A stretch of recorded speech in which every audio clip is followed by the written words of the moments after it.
Делюсь рецептом простого, но очень вкусного салатика. Для начала надо отварить куриное филе и разделить на вот такие волокна. Затем нарезаем свежие огурчики, как показано на видео, и также добавляем курицы. Количество ингредиентов и пропорции я не прописывала, так как все взяла на глаз. У меня большая семья, у меня всего много.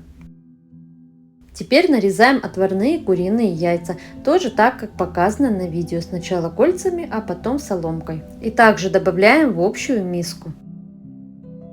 Далее в миску добавляю консервированную кукурузу. У меня ее любят, поэтому я сделала побольше. Затем добавляем любой майонез и хорошо перемешиваем. Немного солим, и наш вкусный салатик готов. Можно сразу подавать к столу. Приятного аппетита! Ставьте лайки и подписывайтесь. У меня на странице много легких, простых и вкусных рецептов.